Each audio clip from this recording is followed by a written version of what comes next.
guys, welcome back to Discover Zone. Jennifer here. Today we're going to be making the cutest little scented lip balms at home, so let's get started.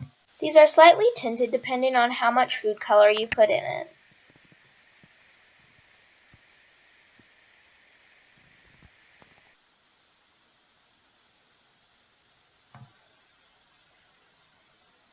So the items you will need are petroleum jelly, a little pot to put it in, a bowl, something to mix with, some sucker flavoring, and some food coloring. First you want to put as much petroleum jelly in your bowl as much lip gloss that you want. Then you'll want to add a little bit of sucker flavoring and some food dye. I'm going to make this a little bit darker than the first one. Then you want to stir it up.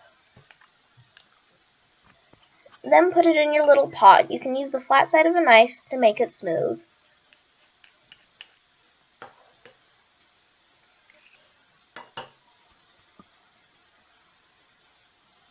Now you'll want to take a tissue and wipe off the edges.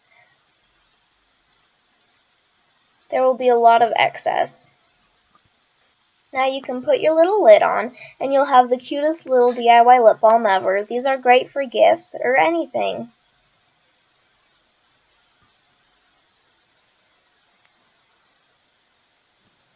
This one is a little bit more tinted than the first one because I did put excess food coloring in it. So thanks for watching, guys. Remember to subscribe, like, and share. Bye!